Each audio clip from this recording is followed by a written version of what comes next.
कुछ प्यारे पलों की कहानी है ज़िंदगी, और इस ज़िंदगी की सबसे प्यारी पल हो तुम। जन्नत की बातें तो पन्नों में सुनी, मेरी हर जन्नत की शक्ल हो तुम।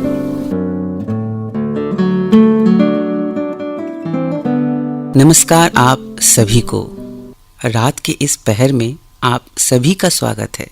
मैं रणधीर लेके आया हूँ आप सबों के लिए गीतों का रंग। चलिए आज अपने छज्जे पर रखी वो संदूक खोलते हैं हम, अतीत के वो बक्से खोलते हैं हम, और उसमें से निकालते हैं वो संभाल कर रखी हुई फ्रेंडशिप बैंड। आइए निकालते हैं आज उन बक्सों से सबसे संभाल कर रखी हुई दोस्ती।